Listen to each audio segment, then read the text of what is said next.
imbis na inaaway natin ng China, magkaroon na lang tayo ng joint exploration sa kanila, sa West Philippine Sea. Bakit hindi na lang, sabihin natin sa China, bakit hindi na lang tayo mag-usap para sa profit? Huwag na muna natin pag-usapan yung teritoryo. Kasi hindi tayo magkakaintindihan dyan, di ba? Ang pag-usapan natin, yung kita. Magmoskito ka na dyan, bumutas ka na dyan, hindi naman natin kaya. Wala naman tayong kakayahan para bumutas, ma'am. Wala pa tayong kahit anong equipment dito para tayong bumutas. Ang China, sigurado, meron yan. E di tsaka tayo maghati. Kung ano ba gusto ng China, dahil ikaw ang namuhunan. O di kung gusto mo, 60 sa'yo, 40 sa amin. Basta, pagkakitaan na natin siya. Huwag tayong masyadong maging matigas. Kung ang kumakalam naman na yung mga sikmura ng taong bayan. Diba? Mahirap maging matapang masyado lang gutom ka. Kasi yung katapangan na yun, nagiging pangsiraulo na yun.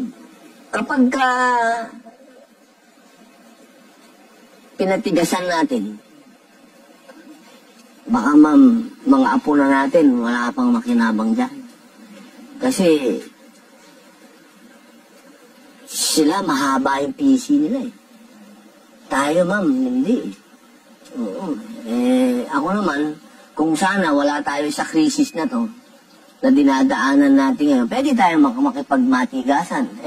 Sa akin, gutom na yung kababayan natin, ma'am. Trilyon na ang utang natin.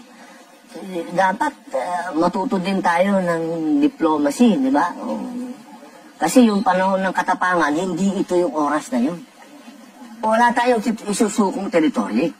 Never. Huwag natin gagawin yun. Sa profit lang. Parang nagnegosyo lang tayong dalawa, ma'am. O sige, ano lang tayo dyan, butas tayo dyan, ha? O basta yung kita dyan, dahil ikaw namuhunan, 60 sa'yo, 40 sa akin. Ganon. Bakit tayo yung 40? Wala naman tayong puhunan. Oo, napakapangit naman nun kung wala na tayong puhunan, ikaw pasiga. Parang